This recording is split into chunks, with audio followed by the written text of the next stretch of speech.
नमस्कार मित्रांनो, आपण बघणार आहोत आजचे प्रमुख बाजार समित्यांमधले टोमॅटोचे बाजारभाव। पहिली बाजार समिती आहे पलूस। आवक आहे 9 क्विंटल, कमीत कमी दर 700 रुपये कॅरेट, जास्तीत जास्त दर 1000 रुपये कॅरेट, सर्वसाधारण दर हा 800 रुपये आहे। राहता आवक आहे 83 क्विंटल, कमीत कमी दर 500 रुपये, जास्तीत जास्त दर 2500, सर्वसाधारण दर 1500।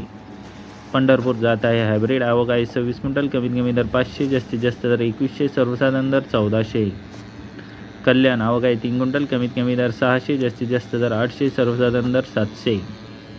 कळमेश्वर आवक आहे 9 क्विंटल, कमीत कमी दर 1460, जास्तीत जास्त 1800, सर्वसाधारण दर 1640। रामटेक आवक आहे 14, कमीत कमी दर 1000, जास्तीत जास्त दर 2000 रुपये, सर्वसाधारण दर 1500 रुपये। अमरावती फळ आणि भाजीपाला मार्केट। आवक आहे 168 क्विंटलची, कमीत कमी दर 1300, जास्तीत जास्त दर 2400, सर्वसाधारण दर 1850। पुणे आवक आहे 2314 क्विंटल, कमीत कमी दर 1000, जास्तीत जास्त दर